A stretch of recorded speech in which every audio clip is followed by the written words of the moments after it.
Ponto de Vista. Apoio Grupo Mendes.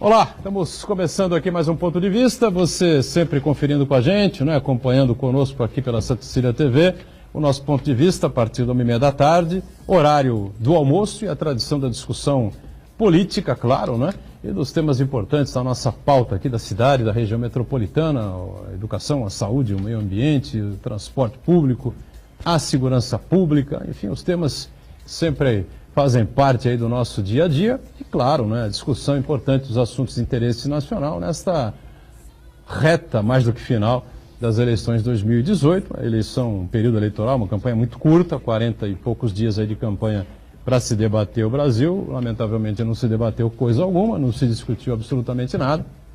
E a gente vê aí, na reta final, cada vez mais dois candidatos apontando aí para a possibilidade maior de ir ao segundo turno, né? Vamos debater esses temas, esses assuntos importantes. Lembrando que a nossa reprise, né, vai sempre ao ar aqui na Santa Cecília TV a partir das 7h30 da noite até amanhã, né, quando termina o horário eleitoral. Depois, na sexta-feira, a reprise volta para o seu horário habitual das 20 horas, 8 da noite. Aqui à esquerda, o presidente da Câmara de Santos, o vereador Adilson Júnior, do PTB, que nos dá a satisfação de mais uma vez participar e colaborar aqui com a gente do Ponto de Vista. Prazer revê-lo, tudo bem, Adilson? Prazer, Boturão, Brás, Marcos, todos que nos assistem. O prazer é todo nosso, uma alegria poder estar aqui, falando com nossos telespectadores e debatendo aqui os assuntos da nossa cidade e da nossa região. Também conosco o vereador Brás Antunes, que é do PSD, né? E participa mais uma vez com a gente aqui do Ponto de Vista. Tudo bem, Brás? Também prazer tê-lo a bordo. Tudo bem, eu agradeço, Boturão, o convite, muito bom aqui estar de volta no Ponto de Vista, cumprimentar meu querido colega, presidente, amigo Adilson Júnior, presidente da nossa Câmara, o Marcão Santana aqui também, muito bom estar com vocês. E o Marcos Santana na ponta aí acompanhando as informações que surgem aí pelas redes sociais, a sua participação importante conosco aqui, né? E as transmissões, claro, que fazemos aqui do Ponto de Vista. Tudo certo aí, Santana? Tudo certo, boa tarde a todos. Boa tarde especial que nos acompanha ao vivo. Quero convidar você a participar do programa, mandando sua pergunta, crítica, sugestão pelo Facebook. Ponto de Vista, com Edgar Boturão, ou por e-mail, contato@pontodevista.tv.br. O programa também pode ser acompanhado ao vivo pela internet, santaportal.com.br/tv. As edições anteriores ficam disponíveis também na internet, no nosso canal no YouTube, na nossa página no Facebook. E você que nos acompanha na reprise, às 19h30, uma boa noite. Boa noite para você que está na reprise, claro, né, como sempre, né, lembrando a você que o programa termina às 2h30 da tarde ao vivo, até a reprise começar às 7h30, né? Muita coisa acontece na nossa combalida república, às portas de uma nova eleição presidencial. Ontem o debate na Globo dos candidatos ao governo do Estado de São Paulo, debate bastante concorrido, né? Trocas de farpas, né, entre alguns candidatos, as dobradinhas lá que a gente já se acostumou a ver nesses momentos. Não acontece isso na eleição presidencial, no debate presidencial, mas no debate para o governo do Estado a gente acompanhou ali, né? O pessoal se defende como pode, evidentemente, são 3 candidaturas tendendo a embolar, né? E o gráfico de ascensão do governador Márcio França e os 2 candidatos, Paulo Scaff e Dória, ali empatados na faixa de 23, 24 a 25 pontos, eles que não estão saindo disso há mais de um mês, né? Então, nessa faixa aí, e o gráfico dos 2 principais institutos, Datafolha e Ibope, com o Márcio França crescendo, portanto, virou alvo lá também da pancadaria e da metralhadora giratória dos outros 2 candidatos, né? Mais bem colocados. Ofensas, né, aconteceram. Eu acho que o pessoal da produção da Globo esqueceu, né, do departamento jurídico, né, porque o Dória disse que o Partido dos Trabalhadores, ao qual você já pertenceu, Adilson, era a fábrica de corruptos, ou quer aprender a ser ladrão, a ser bandido e tal, é só ir para o PT e tal. E eu acho que isso não é um elogio, caramba. Né? Se houve uma ofensa pessoal ao candidato do PT ali no momento, eu não sei mais o que né? Para que serve, então, né, Adilson? Para que serve o departamento mediação jurídico e a mediação do César Tralli? Eu lamento profundamente, e o próprio Dória também atacou, não é, o Marcelo Cândido, dizendo que ele tinha ficha corrida na polícia, que ele vai ser preso porque tem sentença de condenação contra ele e tal. Ele pediu o direito de resposta e também não foi atendido. Quer dizer, eu não entendi bem o comportamento ali do Tralli e do departamento jurídico, né? No mais, foram assim críticas e algumas caneladas ali pontuais que a gente está acostumado. O debate até achei mais frio do que eu esperava, viu, Adilson? Eu não tive a possibilidade de assistir ontem, né, mas vi agora algumas partes, né, os comentários e tal.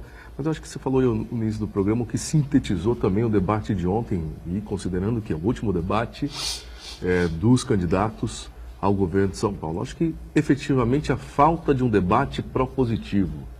Né? Infelizmente, e o que é um paradoxo, porque eu acho que ao longo do tempo sempre se falou isso, e a população, as pessoas esperam ver dos postulantes assim, o que tem de melhoras. Eu acho que essa revolta até das pessoas por parte até da classe política, né, e falo muita tranquilidade por estar político, era justamente para mostrar assim, olha, a solução, vamos trabalhar para isso, mas não, né, é justamente ao contrário.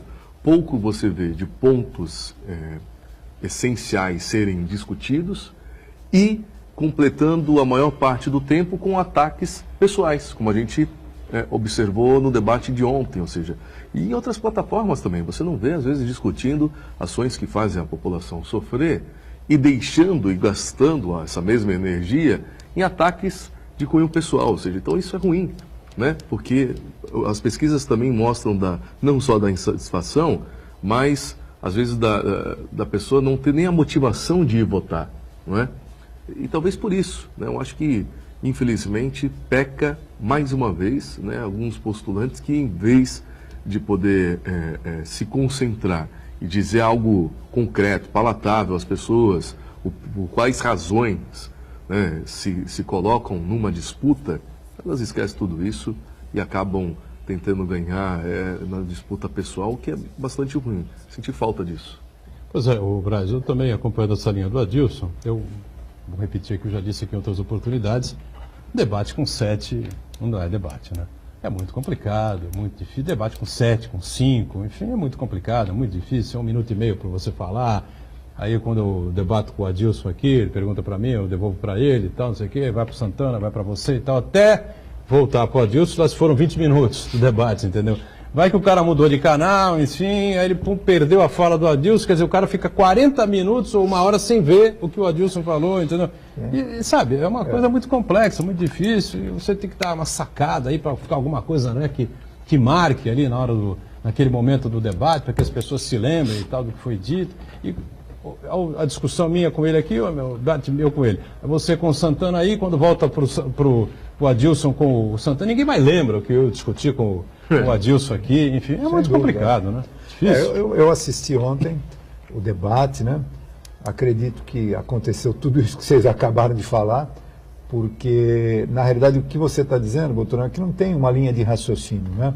Então, o debate começa com uma pergunta falando de segurança e a resposta termina falando de habitação, sei lá o que, né? Então, não tem uma linha de raciocínio, o público, o telespectador, ele não consegue concatenar as ideias, né? E acaba ficando um show, né? Acaba ficando, parece que o telespectador fica que nem antigamente na corrida de Fórmula 1, querendo ver um acidente, né? Não sabia exatamente as proporções de um acidente que um carro de Fórmula 1 levava, mas ficava ali que era a atração da corrida porque era muito monótono, né? O cara saía no começo, terminava a corrida sem ser ultrapassado.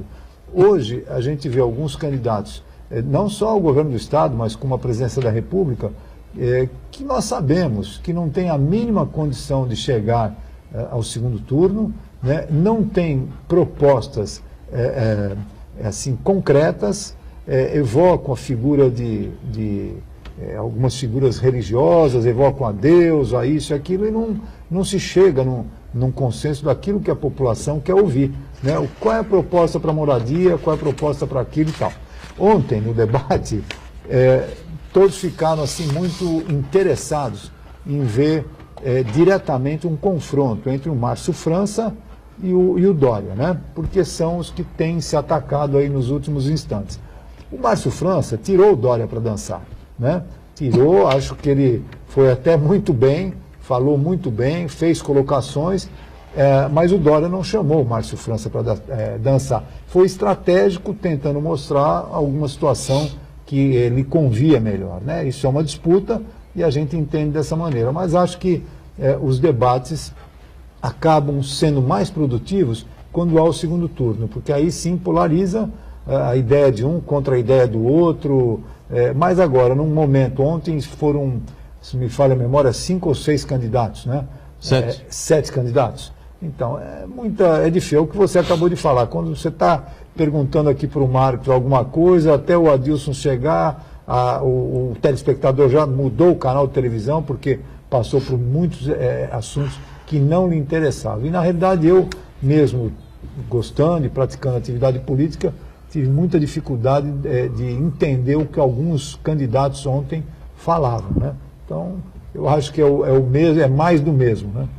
Agora, o João Dória me parece que não foge mesmo, não consegue escapar, não é, desse peso que ele carrega às costas, né, o Santana, que a gente debate aqui há muito tempo, de ter feito a promessa, juras de amor ao eleitor paulistano, né, de ter jurado de pé juntos que faria a maior gestão da história da cidade de São Paulo, a maior administração do país, uma administração modelo para o Brasil, né, o exemplo de gestor que ele se dizia ser, né, e de ter, em um ano e pouco, abandonado a prefeitura, né, e ter concorrido aí, estar concorrendo ao governo do Estado, quando, na verdade, todo mundo sabe que ele queria mesmo era disputar a presidência da República, né?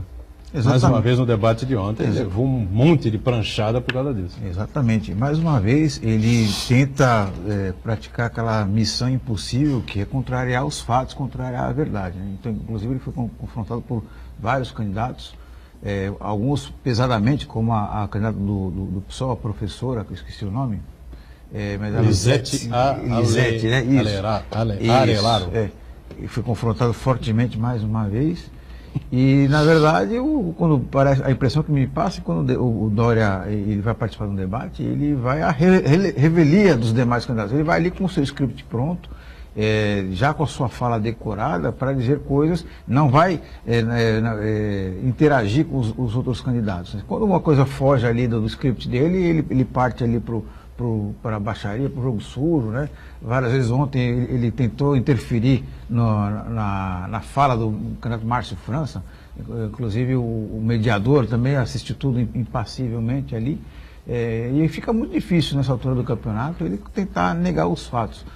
Mais do que isso, o João Dória ele tem que responder também, além pela quebra de confiança, ele voltar atrás do que ele disse anteriormente, ele tem que também responder aos atos da sua gestão, né?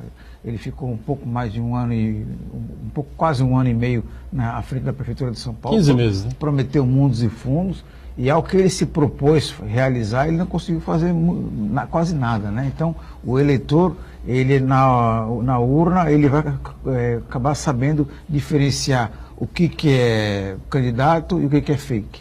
Muito bem. Vamos aguardar, claro, as próximas pesquisas aí que vêm em relação ao governo do Estado. Eu já disse aqui em outras oportunidades, inclusive com a presença do prefeito de São Vicente, aqui o Pedro, na segunda-feira. Na minha opinião, vai acontecer o X, né? Tudo leva a crer pelos gráficos que a gente vê do Ibope e do Datafolha.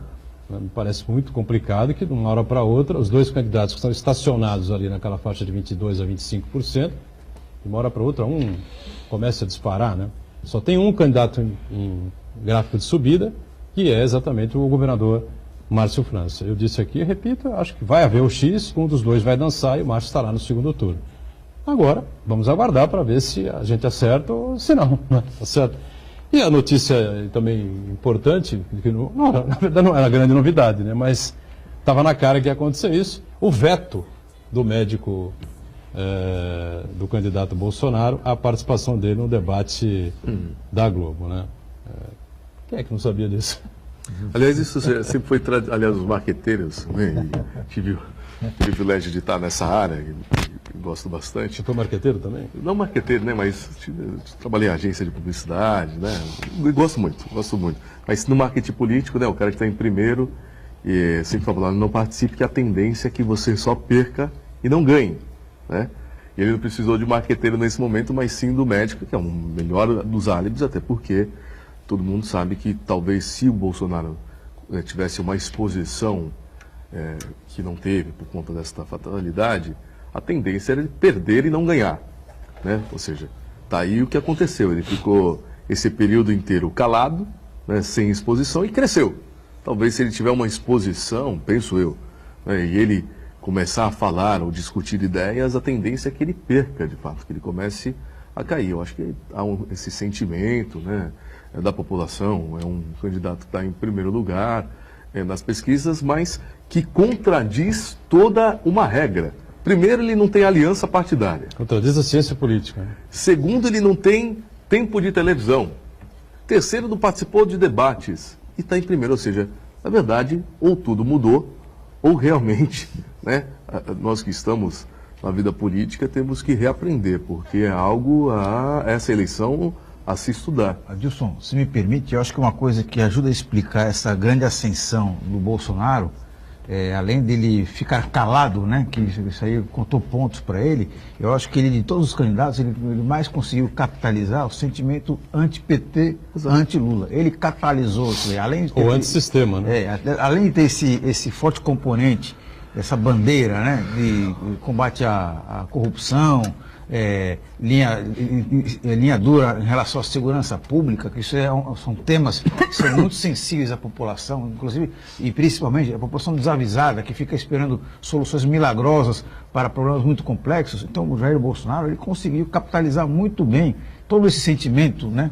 E se apresentar como uma novidade, né? Apesar de as pessoas terem uma esperança, uma expectativa de que um salvador da pátria vá resolver todos esses problemas e afastar definitivamente o fantasma do petismo e do lulismo. Então, nesse momento, ele aparece, tanto é que ele consegue votos de outras candidaturas, ele consegue regimentar, além dos indecisos, os votos de outras candidaturas, já no primeiro turno. Acaba acontecendo uma migração, já nesse primeiro turno, de pessoas que são completamente contrárias ao PT e ao Lula. Pois é, mas desculpe também interromper, mas... Não, isso aqui é uma bancada absolutamente livre e democrática. Eu acho assim, né? Que não é outras emissoras. Só não vale querer atacar, não vale jogar a caneca em ninguém. Hein? Eu acho que caneca quebra aí. O Bolsonaro, né? Nesse momento, ele fora da cena política, né? Ou melhor, fora da cena política de disputa, né? Mas na cena ali, eu sou médico, não olhei o prontuário médico dele e não sei as condições dele, mas também penso como vocês que ele, não indo ao debate, ele vai ganhar muito mais do que ele indo, né? Por causa do temperamento dele, talvez pela agressividade, mas ele também não pode deixar o vice ir, né? Porque se o vice for, eu acho que tira voto dele também, viu? Porque as declarações que o vice, o comandante Mourão, né? Sim. General Mourão. Comenta de acabar com o 13º salário, enfim, cada vez que ele dá uma declaração. E aí é o que também se questiona, Boturão, que o Santana estava falando aqui, sobre as pessoas, né? Ou é o antilulismo, o antipetismo, ou o antissistema. E que muitas pessoas tiram a possibilidade do seu voto e estão declinando, irão votar no Bolsonaro por conta das pesquisas, né? Então eu penso que no primeiro turno a eleição é feita de 2 turnos, justamente para que você sufrague o teu voto naquela pessoa que você entende como sendo o melhor preparado para presidir o Brasil, né? E no caso dele não for ao segundo turno, e aí sim você, na sua cabeça, você vai escolher entre o menos pior, né? Já que o melhor você não chegou ao segundo turno. Do jeito que está, eu acho que as pesquisas, da maneira como elas são feitas, como se fosse capítulo de novela, diários ou até 2 vezes por dia publicadas, elas acabam fazendo uma tendência do eleitorado a buscar um tipo de alternativa que não seria dela em primeiro lugar. Então isso também tem que se questionar, tem que se colocar, porque as pessoas têm a vontade própria, gostariam de votar num candidato, e quando vê aquele candidato de um lado, daquele que não tem, pelas pesquisas, né? Nós tivemos aqui, em Santos, nós tivemos uma pesquisa que naufragou no último dia da eleição. 2004, Ibope. 2004, exatamente, Ibope, lá do Rio de Janeiro. Aquela pesquisa, né? Completamente Sem pé nem cabeça, né? fora, né, de qualquer possibilidade de acerto. Né? Onde dava a vitória por Thelma de 10, Souza contra João Papa. Papa, 10, 11%, eu não me recordo. 10 pontos de 10 diferença. pontos de diferença. E quando, na realidade, quando abriu-se as urnas, estava o inverso, né? Estava Houve um empate, na verdade. Né? Um empate técnico ali. Papa ganhou numericamente por 1.700 votos. Né? E eu acho que isso também pode acontecer. Então, Então estava certo, estava dentro da margem de erro. Essa famosa margem de erro. Estava né? no erro, sem a margem, você quer dizer. Né? Tem tudo explicação, né? Depois que o jogo termina, aí a explicação são várias, né? Mas eu acho que a gente, eu não sei, se nós temos 2 turnos, se o sistema democrático permite que os brasileiros votem em 2 turnos, escolhendo quem eles querem, eu acho que o ideal seria dessa maneira, né? Você sabe que essa vez eu pilotava o Ponto de Vista, mas numa outra emissora. E o nome do programa era o mesmo, na VTV. E aí eu vinha pela Conselheiro Nébias na quinta-feira, uma quinta-feira. A minha mãe tinha ido ao médico, tinha levado ao médico, alguma coisa assim, à tarde. Aí vem atrás de mim, estacionando atrás de mim um carro com a chapa da Assembleia Legislativa. Aí para exatamente do meu lado, eu olho para o lado, começa a descer o vidro devagarinho. E aparece o então deputado Fausto Figueira. O Fausto sorri assim, mostra o botão da Thelma e tal. 10 pontos na frente. Eu ainda não sabia dos números, ele já sabia. Eu falei, como? Ibope deu agora. Vai sair amanhã no jornal. 10 pontos na frente. Eu falei, Fausto, isso é mentira. É um erro crasso do Ibope. Você sabe? Aí eu abri o sinal e então ele foi embora. Tchau, vamos ganhar. Eu falei, pode até ganhar, não é? Mas 10 pontos na frente, Adilson, correspondia mais ou menos a 25 mil votos. 23 mil votos de diferença. Né? Qualquer cidadão santista sabia que a Thelma poderia ganhar do Papa, mas nunca, por O Photoshop, 20 e tantos. Como foi, né? A eleição seria muito equilibrada. Foi, né? O Papa poderia ganhar, mas também ali, sabe, uma diferença muito pequena. Jamais por 20. Aí, à noite, né, no programa que eu fui apresentar ao vivo, eu conversei com o Jairo, do Boc News, e perguntei, Jairo, saiu a pesquisa da Info, saiu, estamos aqui e tal, está registrado direitinho, tá? Posso usar e tal? Não, pode, quer comparar? Quero comparar e tal. E à noite estava o juiz eleitoral e o Alexandre Chamas, advogado também especialista no eleitoral. E aí demos os números do Ibope, no dia seguinte já, né, os números do Ibope, enfim, com essa diferença pro Thelma. E aí eu dei a pesquisa da Enfoque também, com todos os números, né? Eu confirmei com o juiz e tal, falou, não, você dá todos os números aí, registro e tudo, você pode dar, não tem problema nenhum. E a pesquisa da Enfoque dava 1,8 de diferença para a candidata Thelma. Enquanto o Ibope dava 10, né, na sexta-feira pré-eleição, o Enfoque dava 1,8 pro Thelma. Só que com aquela situação, o gráfico da Thelma caindo e o gráfico do Papa subindo.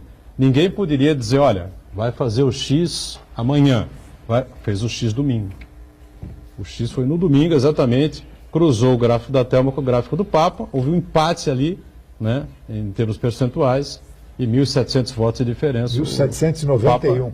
O Papa venceu olha que nesse período tem muita eleição. gente, então, que com essa tua fala, tem um acalanto, né? Se 10% o Ibope mostrava, quer dizer que tem... É que agora está muitos Ibope, que estão Folha, já jogando a toalha, vai começar a não, se acho que reanimar. ninguém deve jogar a toalha nunca, entendeu? Na eleição de pesquisa é uma orientação, né? Na eleição de É um retrato em 2006, movimento, já dizia. o Alckmin estava, Adilson, 26 pontos percentuais atrás do Lula.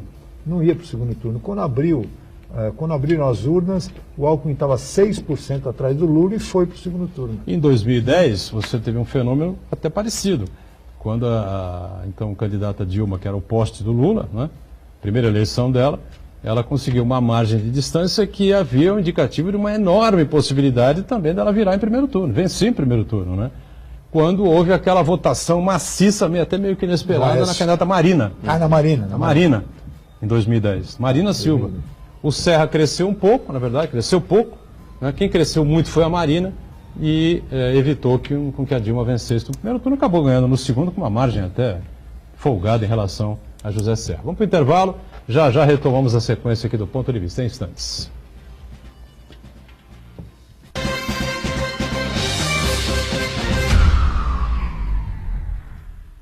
Existe um lugar em Santos onde você encontra os empreendimentos mais fascinantes da região. Um lugar amplo, aconchegante, feito para oferecer o melhor atendimento para você. Um lugar que reúne as melhores opções residenciais e comerciais nos bairros mais nobres de Santos. Um lugar que a gente nem precisava dizer, porque você já sabe. Central de Vendas Grupo Mendes, Rua Guaiaó 55, Aparecida. Venha fechar um bom negócio para abrir as portas do seu novo lugar. Palavra que a gente precisa pra seguir em frente lutando o alô. Tô cansado de ouvir promessinha que às vezes tem rima ou embalo provou. Mas é você, sou eu e ele que vamos resolver. Aqui tem palavra. Agora tô fechado com o novo governador. Ponto 40 é Márcio França, governador.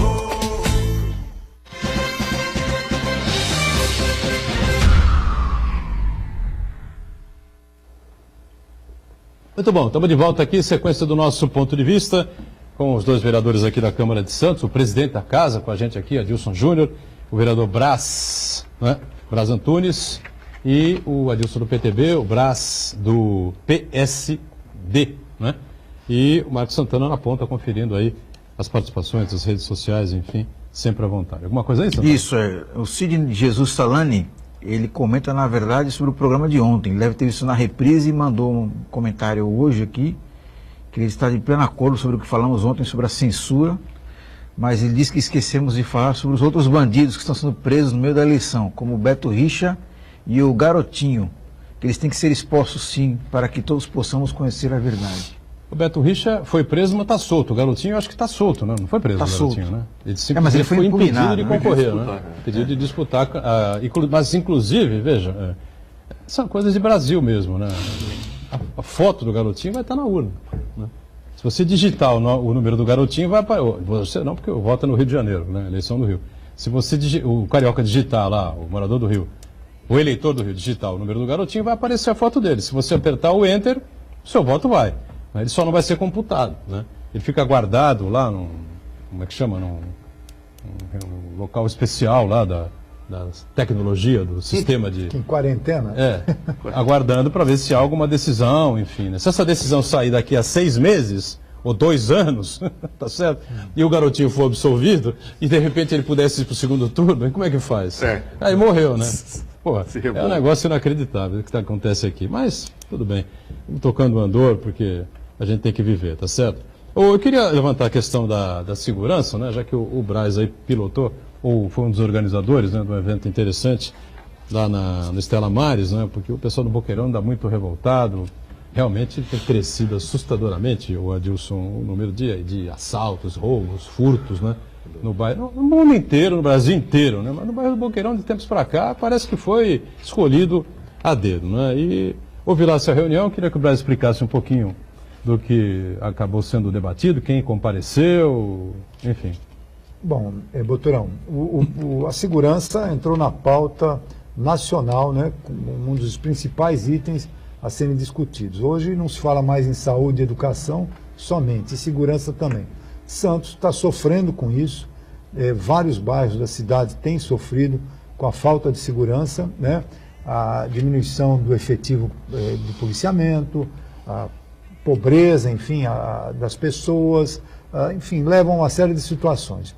E o Boqueirão é um bairro, estatisticamente, que tem sofrido mais, é o bairro que nós estamos aqui, na TV Santa Cecília, que tem sofrido muito com assaltos, roubos à mão armada, entradas em residências, até em apartamentos. Né, aconteceu recentemente, 15 dias aproximadamente. 15 dias, sequestro nós tivemos ali. Então, para você ter uma ideia, num quadrilátero ali, entre a Epitácio Pessoa, que é uma região de bancos, né, e a Dom Lara, nas imediações, nós tivemos entrado em 3 residências na rua Cássio Nogueira, por exemplo. Um deles foi cometido um sequestro, cujos meliantes foram, 2 deles foram alvejados pela polícia na entrada de Santos, ali no Sabuó, né? Isso também a questão de um mês, né? Além disso, os relatos dos moradores ali muito temeroso tudo que está acontecendo. Bom, eu como vereador e morador, nasci no bairro do Boqueirão, a minha vida toda lá, até hoje no bairro do Boqueirão, nós fizemos alguma ação que nós podemos fazer como vereador com uma destinação de câmera de monitoramento. Só que isso é muito pouco, né? Isso ainda ajuda, mas tem que ter outras ações com a Polícia Militar e a própria vizinhança. Então, provocado por alguns moradores, Boturão, nós fizemos uma grande reunião na terça-feira retrasada com a Polícia Militar, com a Guarda Municipal aqui da Prefeitura, onde tinham mais de 200 pessoas. Eu não acreditei quando eu vi a plateia dentro ali do Colégio Estela Maris. Todos para contar uma história, para relatar alguma situação, ou com si próprio, com algum familiar, né? Bom, mediante aquilo, a polícia entendeu um programa do Estado de São Paulo, da Polícia Militar, que é o Vizinhança Solidária, que é uma forma de a população participar da prevenção e segurança, né? E nós estamos sendo, portanto, os moradores orientados pela Polícia Militar, com medidas de prevenções primárias, porque nós temos que fazer a nossa parte também, que é justamente não dar sopa para o azar. Temos sim, vamos começar algumas cobranças com a Prefeitura, que cabem a nós, vereadores também, por exemplo, como poda de árvores, melhoria de iluminação nas ruas, né? A ronda em próprios municipais, da própria Guarda Municipal, e a interlocução, aumentar a interlocução da Guarda Municipal com a Polícia Militar. Bom, mediante tudo isso, aí entra também o papel efetivo da polícia, que a gente sabe até de relatos de outros comandantes que por aqui passaram, que o efetivo há 10, 15 anos atrás era muito maior do que nós temos agora. Tanto que essa Operação Verão, né, tenta-se que esses policiais permaneçam na nossa cidade ou que novos concursos sejam feitos para policiais aqui da região, para fixar, né, com medidas preventivas. A criminalidade aumentou em tal forma que hoje você, para sair de casa, nós temos ali um fato também, que é a feira, às terças-feiras, na rua Oswaldo Cruz. E nesses dias, as pessoas que você encontra ali, muitas são desconhecidos, muitas pessoas que vão ali, não até fazer feira, pessoas que se intitulam guardadores de carro, já foram filmados, alguns, né? Então a Polícia Militar tem feito um trabalho conosco, mas com a população, um trabalho com a comunidade, né? Porque a gente, na figura de vereador, as pessoas costumam querer politizar tudo. É política pública, né? A gente está tentando estreitar e a Polícia Militar tem dado o respaldo e tem dado a orientação que nós precisamos, né?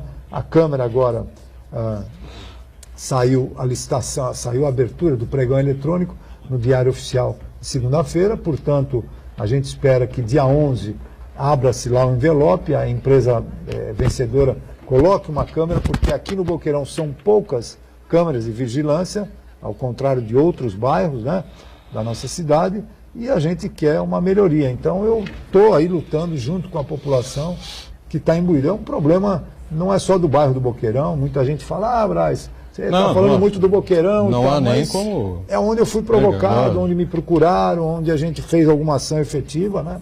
Mas a gente sabe que é um problema nacional, não é nem municipal só, mas é um problema de todo o país, né? Guarda Municipal Armada, Polícia Municipal, a gente tem recebido, claro, de tempos em tempos, o secretário Sérgio Delbel, né? Que é uma referência, né, na Polícia Militar, enfim, talvez...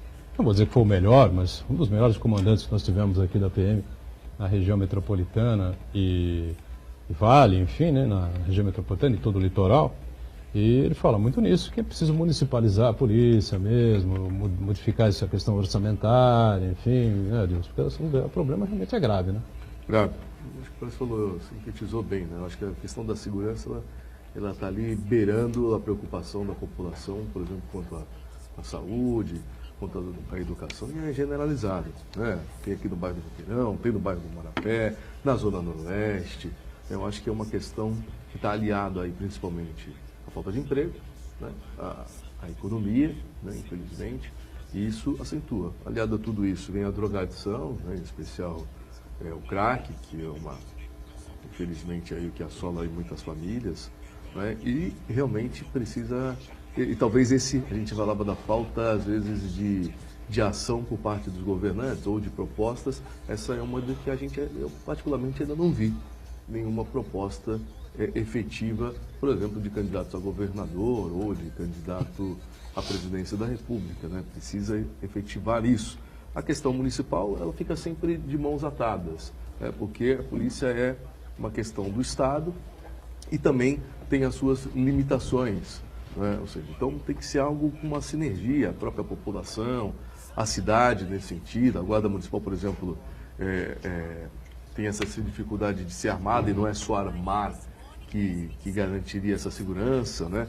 As pessoas têm a questão da sensação de segurança, ou seja, elas querem ver ali a polícia, um carro de polícia e tal, mas é algo que ainda, verdade seja dita, não achou uma solução prática, né? A médio, longo prazo, não se coloca. Tem algumas medidas que vêm ao encontro positivo, por exemplo, agora do aumento do efetivo em todos os momentos, senão no período do verão. Ou seja, considerando que a gente tem aí o aumento da população em vários momentos, em vários meses do ano, então isso foi um ganho, aliás, uma proposta do deputado Paulo Correia e sancionada pelo governador Márcio França, que, aliás, tem questões positivas. Falando da Zona Noroeste, agora recentemente, o 5º DP, por exemplo, aberto 24 horas, né, que era uma vergonha, a única delegacia daquela região fechada aos finais de semana e no período da noite. Claro, isso não é o que vai resolver o problema. Não adianta só abrir 24 horas quando você não tem a estrutura adequada também para os policiais, para se fazer uma investigação, ou quiçá para atender as pessoas no próprio DP. Precisa de ações complementares para isso. Mas né? é que tá, a delegacia não pode trabalhar em horário comercial, né?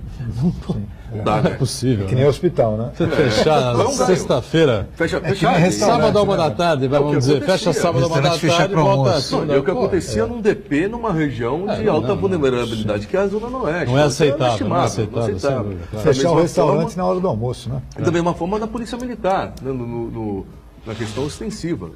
De novo, né? Não só falando de Zona Noroeste, mas, por exemplo, você pega o período da noite, você tem poucas viaturas que cobrem o Jardim Piratininga, que faz divisa com o Cubatão, até o centro da cidade. Ou seja, numa região que geograficamente é complexa, né, do ponto de vista que ela tem, ou seja, parte do morro. Então você fala assim, como é possível uma coisa dessa? Ou seja, não é possível. Não é possível. Essa tal sensação da segurança ou a sensibilidade das pessoas de se sentirem seguras não vai se dar, porque se o camarada está ali no bairro da Areia Branca, por exemplo, e a viatura está no Piratininga, apesar dela ser quilômetros não muito distantes um bairro do outro, é geograficamente difícil de deslocamento, né? Ou seja, e as áreas que principalmente adensadas populacionalmente é que acabam dando facilidade e a marginalidade está aí. Os caminhos, o caminho da divisa, por exemplo, que liga com a cidade de São Vicente, o próprio Jardim São Manuel, né, e o caminho que liga o Jardim, está quase ligando o Jardim Rádio Clube ao São Manuel, né, pelas palafitas, ou seja, toda essa complexidade geográfica aumenta aí a facilidade de toda a questão da violência. E acho que é por isso também, Boturão, que toda hora vem à tona a discussão do desarmamento ou do armamento da população. Nós tivemos um referendo aqui há alguns anos atrás, eu votei contra o armamento, ou seja, a favor do desarmamento da população, porque eu entendo que quem tem que promover a segurança pública é o Estado brasileiro, né? Além das pessoas que têm que colaborar também, claro, o poder público municipal tem que colaborar. Eu acho que sempre que se discute essa questão do desarmamento é justamente para que o cidadão faça, às vezes, do que eventualmente a polícia teria que fazer. Então, por exemplo, vamos resolver aqui nós dois, na bala ou na agressividade e tal. Então, Em relação ao porte, eu concordo com você, né? Em relação ao sujeito comprar uma arma e ter uma arma dentro da sua casa, do seu estabelecimento comercial, eu acho essa coisa bastante discutível, entendeu? Eu acho que democraticamente o sujeito pode comprar. Agora, se ele fizer o uso, ele sabe muito bem o que vem pela frente. Né? Não é só uso, sair sabe? com a arma na rua, aí não. não Se você puser a arma, enfiar aqui é o porte. e ir para dentro... porte, mas aí não é eu só sou contra. Não é só ter Isso arma. você vai procurar confusão Hoje e vai você não achar. precisa ter porte de arma para ter uma arma.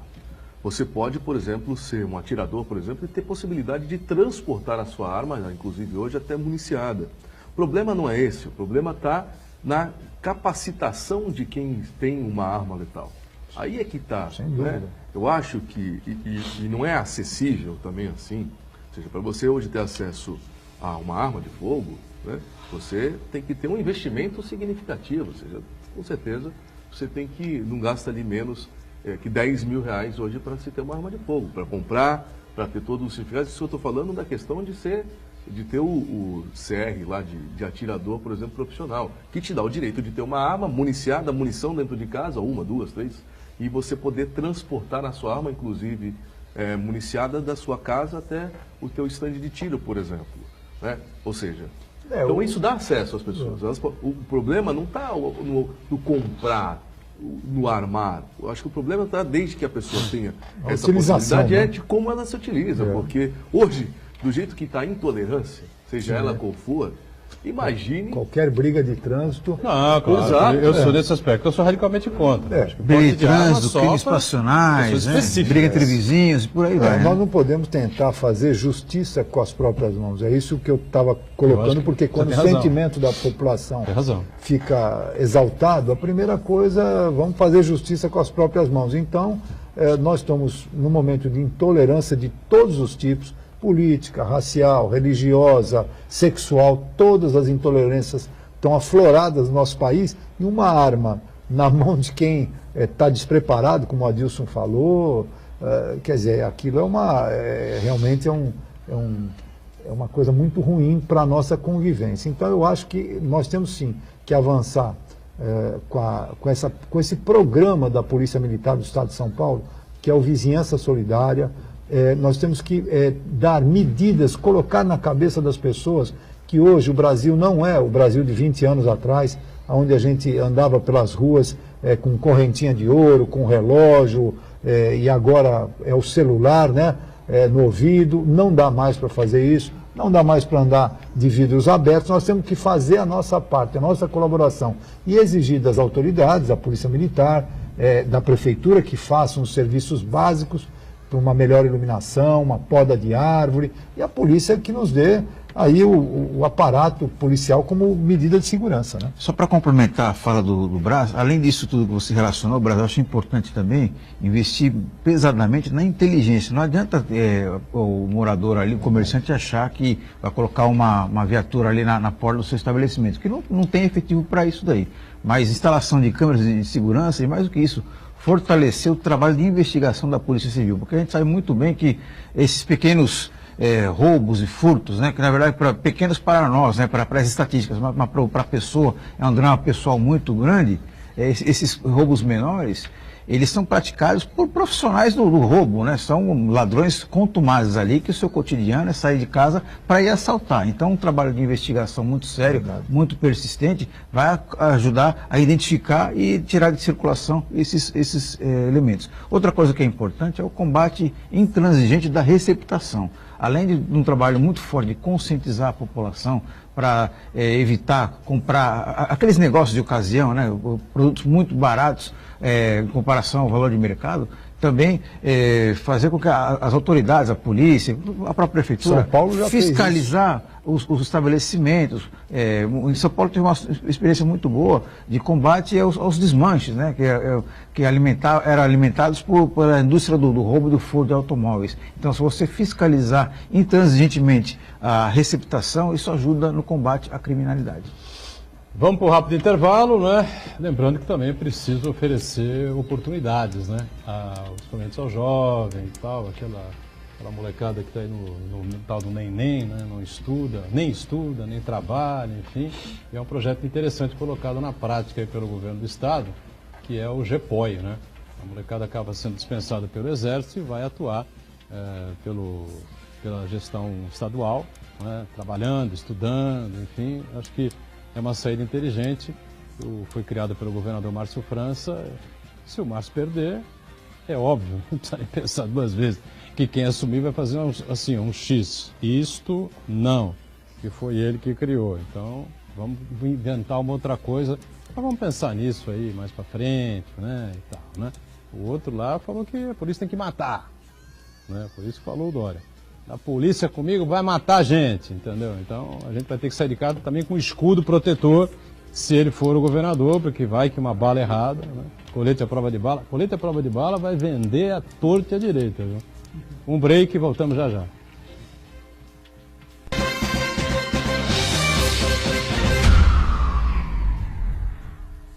Existe um lugar em Santos onde você encontra os empreendimentos mais fascinantes da região. Um lugar amplo, aconchegante, feito para oferecer o melhor atendimento para você. Um lugar que reúne as melhores opções residenciais e comerciais nos bairros mais nobres de Santos. Um lugar que a gente nem precisava dizer, porque você já sabe. Central de Vendas Grupo Mendes, Rua Guaiaó 55, Aparecida. Venha fechar um bom negócio para abrir as portas do seu novo lugar. Só os deputados podem endurecer as leis contra o crime. Por isso, vote nos deputados da nossa coligação. Atendimento 24 horas nas delegacias e adicional de 30% do salário dos policiais. Vote Goulart 5580. 55. Para deputado federal, Dr. Eleusis Paiva, 5555. Com o entusiasmo da juventude e a força da mulher, podemos renovar e transformar a velha política do Brasil. Paola Estevam, 5551. A 500 metros, vire à direita. À direita não, vire à esquerda. Nem à direita, nem à esquerda. Siga pelo centro. Direita, esquerda, centro. A vida é feita de caminhos e escolhas. As eleições também. Eleitores que se informam sobre seus candidatos sabem onde querem chegar. Faça do seu voto consciente o caminho para um Brasil melhor. Justiça Eleitoral.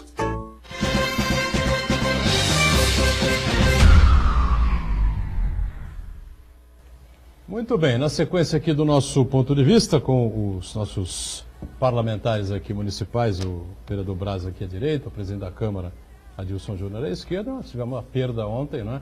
Comentamos aqui no programa. Acho que vocês dois foram vereadores com Zé Lascani, né? Foram, né? Claro. Dois mandatos. Sim. Dois mandatos, né? O Braz Eu fui também, né? um mandato.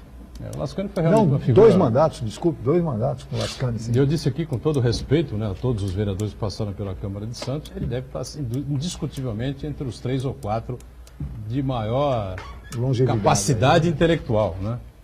Intelecto altamente privilegiado, né? Tal, o cara ser matemático já é uma coisa que não é mole, tá certo? Não?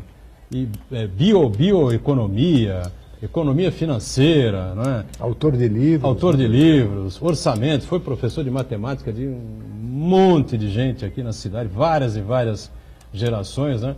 Realmente foi uma figura muito destacada e merece mesmo, né, as homenagens, né, Adilson? Não há dúvida, não há dúvida. Aliás, além de tudo, né, como bom matemático, foi presidente por anos da Comissão de Finanças e Orçamento, né?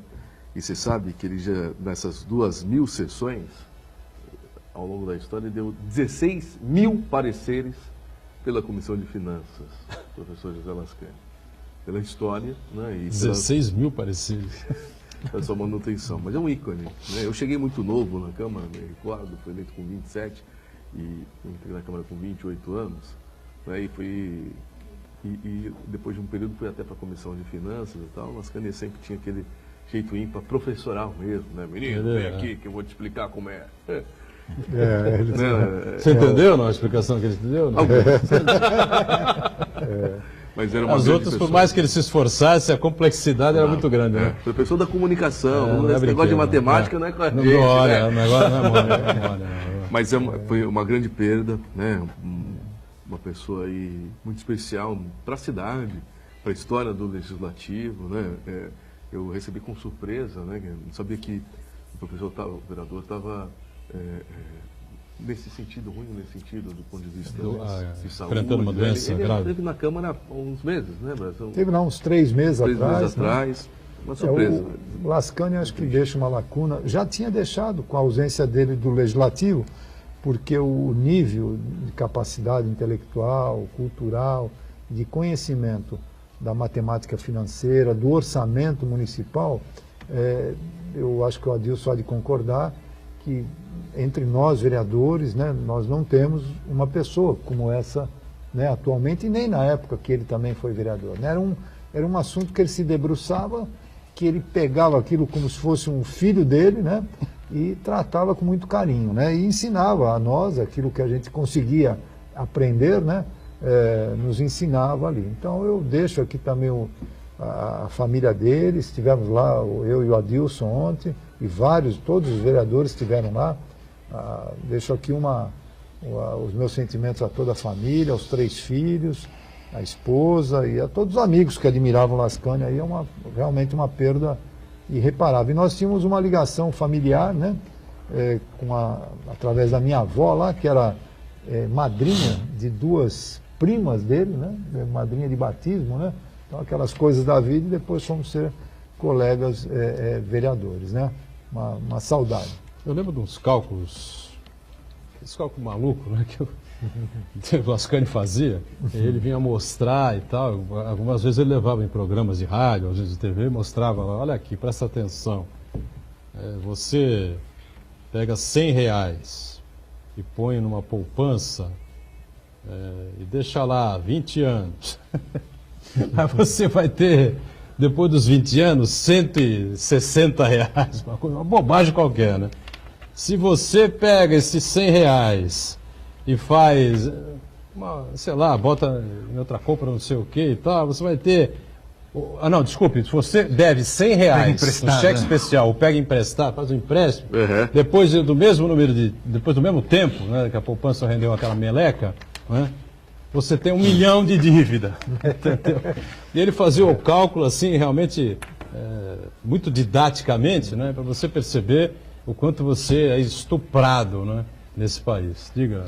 Eu acho que uma coisa importante a gente registrar também, além do que nós falamos já ontem do vereador Zé Lascani, os depoimentos dos ex-vereadores Cassandra Maroni e Fausto Figueira, que os dois foram unânimes em dizer que, apesar das diferenças ideológicas, políticas do vereador Zé Lascani, ainda assim era possível estabelecer um diálogo de alta qualidade com o vereador Lascani, discutir as diferenças, até coincidir em alguns pontos, né? E eu acho que é muito importante, ainda mais num cenário tão conturbado como o que a gente vive nos dias de hoje, que se estabeleça pontos de diálogo, ainda mais, apesar das diferenças, né? Que acho que falta muito o que tá hoje em dia. Hoje em né? dia. Hoje é a discussão de extremos, uma polarização extremada, onde se pensa mais com o fígado, como o Edgar lembra muito bem, com o intestino, né?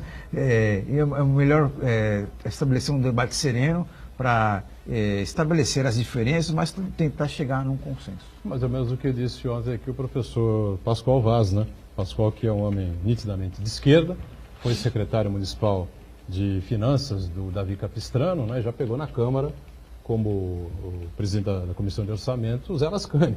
E o Pascoal falou, não, a gente tinha uma relação extremamente equilibrada, tranquila, agradável, porque, na verdade, é o seguinte, né? São 2 caras diferenciados. Sim, né? também. E que eles conversavam num nível que a gente não atingia. Né? Não dava para chegar lá e saber, pô, Pascoal, o Daniel Lascani. Não, eles se entendiam e demonstravam, né? Muita gente, como dizia o Pascoal, que ele era muito criticado pelo próprio pessoal do PT, às vezes e tal, né? Com relação à área de finanças, mas o Lascani o ajudava a demonstrar que os caras falaram, gente, vocês estão falando um monte de besteira, não pode seguir assim, não.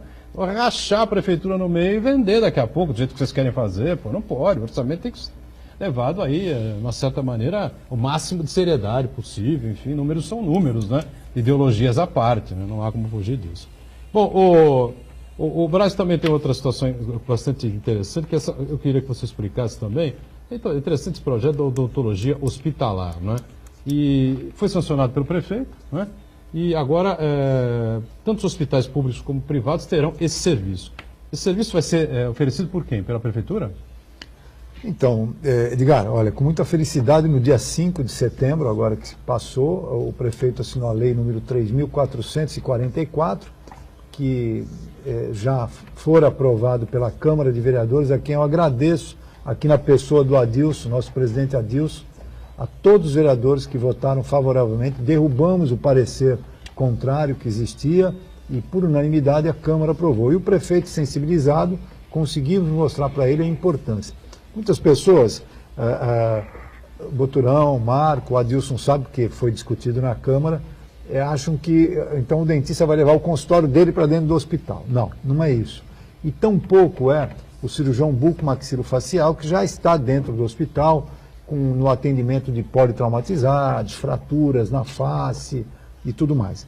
O dentista, a odontologia hospitalar, ela é uma habilitação preconizada pelo Conselho Federal de Odontologia, portanto, para os conselhos estaduais também, onde você faz lá um curso de cerca de 1 ano de duração, para que você atenda o paciente acamado, e não necessariamente com uma quebra de uma restauração ou de uma prótese. Não é isso o foco. O foco é para combater as infecções, mas, sobretudo, prevenir as infecções. Quando você entra no hospital, você está num momento delicado, com a baixa resistência, e você vai para um leito. O teu pulmão com uma capacidade diminuída, tudo que entra pela boca, as bactérias que nós temos num estágio de equilíbrio, de normalidade, aquelas mesmo que te defendem, muitas vezes se tornam bactérias oportunistas e vão parar no seu pulmão. E aquilo é uma infecção, a gente ouve falar da sepse, né, que também pode ser sepsemia, pode ser também através dessa forma, e aquilo, portanto, o sofrimento, em primeiro lugar, é o sofrimento do paciente, né? O segundo lugar, em gestão, a gente pode pensar na economia, que é o tempo de internação, que a pessoa vai ficar menos tempo internada, tem um estudo de 7 a 14 dias a menos, e, sobretudo, o tempo de medicação, né, o número de medicação. E mais um fator, que muitos pacientes que ficam, nós estamos dizendo do paciente, por exemplo, da grávida, que vai mesmo tendo uma cesariana, vai ficar 2 dias no hospital. Nós não estamos falando de uma cirurgia eletiva, você machucou o joelho, vai lá operar, fica 2, 3 dias, não é isso. Nós estamos falando daquela pessoa que cai dentro de um hospital, que é um acamado, né? E não só na UTI. Tem uma outra coisa, Boturão, a economia, né, para o gestor. O gestor, a alimentação parenteral, ela por dia gasta de 600 a R$1.000, né? E se você puder se alimentar pela boca, portanto, sem as infecções que eu acabei de falar, você está trazendo economia aos cofres públicos. E você me perguntou, bom, Braz, essa lei é para hospital público ou hospital privado? São para todos os hospitais de Santos, públicos ou privados. Nós vamos entrar agora numa fase de uma regulamentação da lei, né? Então nós estamos indo a São Paulo, no Hospital São Paulo, da Unifesp, estamos lá aprendendo como é que se pratica no hospital público, embora, claro, pela lei já tem muitos detalhes. O prefeito já sinalizou nos nossos 3 hospitais aqui, o Hospital da Zona Noroeste, o Hospital dos Estivadores e o HPP, lá ali do lado da Santa Casa, que aquilo ficou também sendo como quase que um hospital de curta permanência, né? E os hospitais privados também. Em São Paulo, nós temos essa lei em São Paulo e Mato Grosso do Sul, se não me falha a memória, e outras tantas tramitando ainda por algumas cidades brasileiras. E eu acho que é justamente para tirar o acamado mais cedo possível. Além da UTI, né? Que as bactérias ficam em volta do tubo. Muito bem, acho que é um serviço que realmente vai ser muito interessante, muito importante aqui para os hospitais da cidade e, evidentemente, para aquelas pessoas que estiverem internadas para evitarem problemas maiores, né, que possam ocorrer com infecções e essas situações todas, né? Bom, eu só queria registrar o seguinte, uma matéria interessante que eu vi hoje no Jornal Tribuna, a gente podia até comentar aqui, acabou não tendo tempo, vamos comentar um outro dia, o número de farmácias aqui em Santos caiu. Caiu? Verdade. Todo mundo pensa que só tem farmácia por todo lado, então a verdade é a seguinte, em 2010 tínhamos 146 lojas, né? E hoje temos 124, 15% a menos. Por quê? Porque as farmácias pequenas, farmácias de bairros, perderam o fôlego, foram fechando, e nós só temos agora as farmácias de rede. Estamos em cima da hora. Uma informação de 10 segundos, de Boturão. A empresa que tem a ação que tem a maior alta na Bolsa de Valores de hoje, com 15%, é a Forja Taurus, fabricante de armamentos.